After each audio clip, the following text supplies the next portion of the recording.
Halo rekan sekalian, ketemu lagi ya di channel kesayangan kita bersama. Nah, kali ini masih di sesi review kasus psikologi.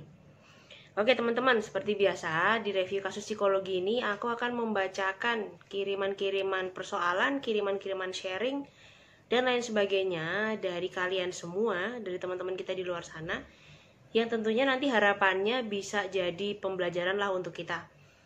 Minimal untuk yang belum tahu bisa jadi hal baru, dan untuk yang mengalami hal serupa, kita sama-sama bisa mengambil sesuatu yang positif dari apa yang dirasakan atau apa yang dialami oleh rekan kita yang lain di luar sana. Nah, oke, nggak perlu berlama-lama, kita akan segera bacakan kasus yang sudah dikirimkan kepada kami, kepada saya ya, melalui DM Instagram nih kali ini. Oke. Nah, udah siap semuanya ya? Oke. Kasusnya kali ini dia bilangnya sih nggak betah di rumah. Nah, oke. Yuk. Oke. Kasusnya nggak betah di rumah. Pengen sharing aja, Kak. Sekarang aku kelas 11 jurusan IPA. Aku 2 bersaudara, kita cewek semua. Ya, oke, 2 bersaudara cewek semua. Kakakku kuliah, ya, dia cenderung pendiam banget sih orangnya. Beda sama aku yang selalu berontak setiap kali orang tua minta ngelakuin ini itu. Nah, ini udah langsung mulai masuk ke poin masalahnya ya. Aku cuma capek kalau selalu dibandingin sama orang lain. Orang tuaku selalu anggap apa yang aku lakukan itu kurang. Kalau kakakku bisa diem aja dan patuh, sementara aku nggak bisa, aku pasti akan ngelawan. Kadang aku sengaja kak, pengen mamaku terutama juga ngerasain hati-hati sama seperti yang aku rasain. Karena dia terus-terusan bikin aku sama kakakku selalu salah. Dan orang lain pun sampai nilai kita anak yang gak patuh dengan orang tua. Baik, sampai sini ada yang ngerasa sama? Atau ada yang mengalami hal serupa? Oke ya. Kita lanjut. Papa dan mamaku selalu membangga-banggakan diri mereka. Kadang bilang dari SD udah pada cari uang. Sedangkan kita anaknya udah SMA, bahkan kuliah, sama sekali nggak mandiri dan masih bergantung dalam segala hal dengan orang tua.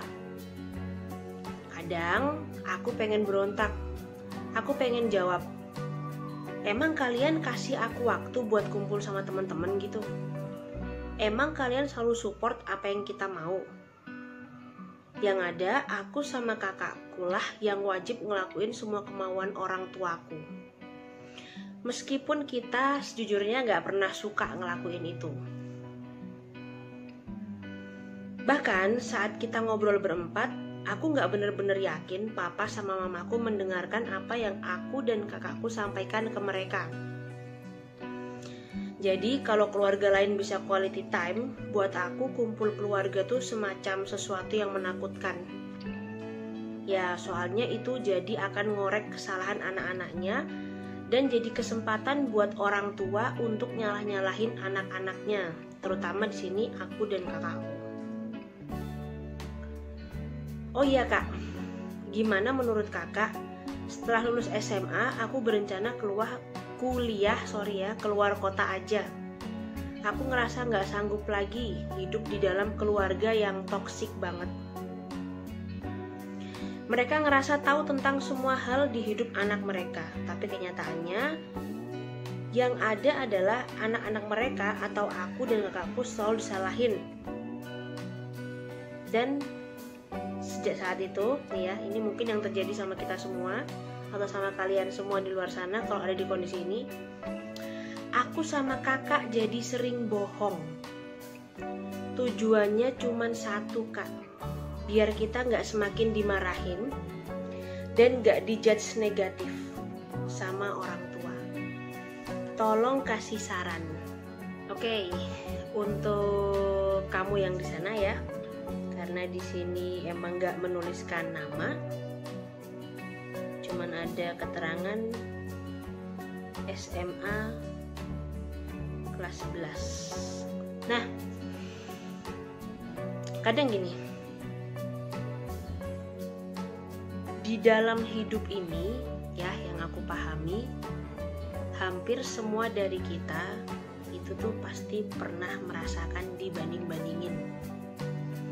Entah di dalam lingkungan keluarga, atau entah di dalam lingkungan pertemanan, dan lain sebagainya.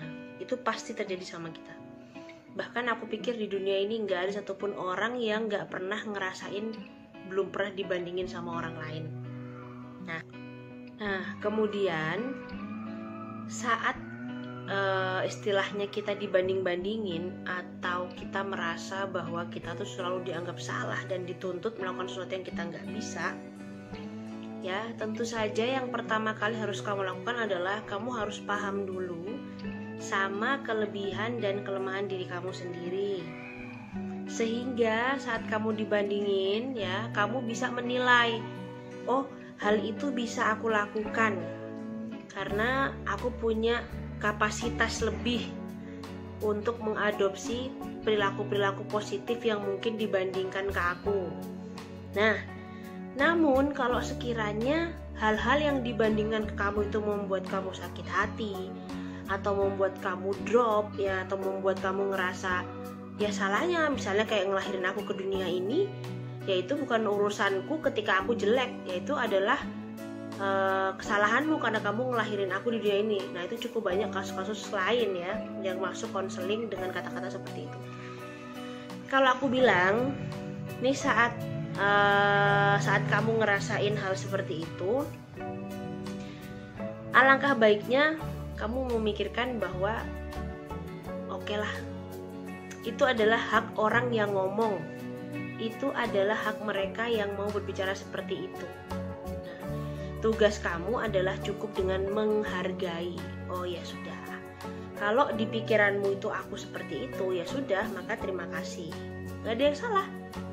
Karena masing-masing dari kita itu tidak berhak mengomentari atau mengharapkan orang lain selalu berbuat baik sama kita.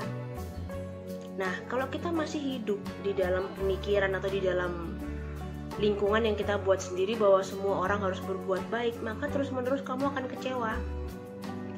Saat kamu udah kecewa, kamu gak akan pernah bisa kenal sama dirimu sendiri dan potensi besar yang kamu punya. Nah, kayak gitu ya. Jadi poin yang aku mau bilang adalah, saat kamu dibanding-bandingin, kita bisa mulai berpikir bahwa itu memang gak enak, ya itu memang gak baik.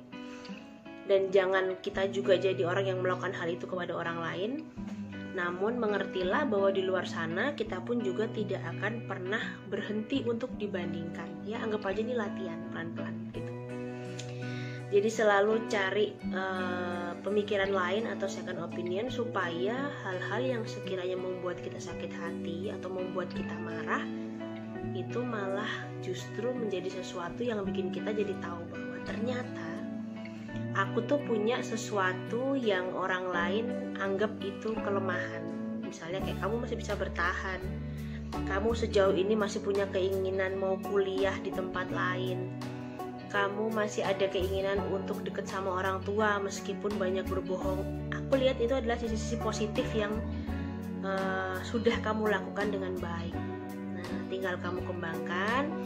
Kalau memang kamu mau kuliah cari tempat di luar sana yang menurutmu itu pas, dan nilai-nilai atau value-value di sana itu nggak terlalu berbeda dengan yang kamu lakukan atau keluargamu terapkan di kamu, supaya enak juga adaptasinya. Kemudian yang kedua, jika mau kuliah ke luar kota, aku saran aja sih, jangan diniatkan untuk melarikan diri dari apapun ya, tapi niatkan untuk kamu memang pengen menjalani atau mendapatkan hidup yang lebih baik. Supaya apa? Saat kita nanti drop atau ada di titik terendah kita bisa bangkit lagi, kita bisa bangun lagi, karena kita punya tujuan yang harus kita capai di masa depan. Dan tujuan itu sifatnya harus yang positif ya, supaya ketika nanti ya nggak ada yang tahu, bisa jadi kita akan gagal atau kamu akan gagal, maka nggak ada lagi kata-kata ini gara-gara orang tuaku, aku memilih kesini dan sebagainya. Semua yang kamu putuskan sudah harus kamu pertanggungjawabkan. Itu. Kemudian untuk orang tua di luar sana, saya pikir nggak ada yang perlu saya bahas.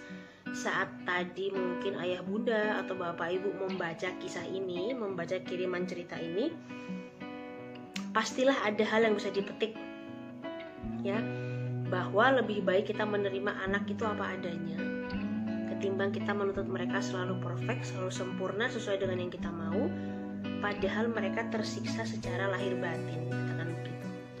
Nah, dan percayalah, saat anak-anak sudah merasa ada jarak dari orang tua karena kata-kata yang menyakitkan, sangat sulit bagi mereka untuk bisa percaya dan nyaman kembali berada bersama orang tuanya. Sehingga kalau anak-anak berbuat salah atau remaja berbuat salah, hindari menyinggung pribadinya, tapi langsung koreksi dari hal salah yang telah mereka buat. Oke, itu tadi sedikit kisah atau sedikit review yang sudah kita bacakan dan kita sharingkan bersama. Nah, harapanku besar semoga kita semua bisa mengambil sisi positif dari yang sudah ada, ya, dan terus menebarkan kebaikan dimanapun kalian berada. Sampai jumpa pada video berikutnya. Untuk yang mau kirim DM bisa langsung ke Choks Consultant seperti biasa, akan aku tulis nanti di sini linknya, ya. Nah, sampai jumpa pada video berikutnya dan dadah.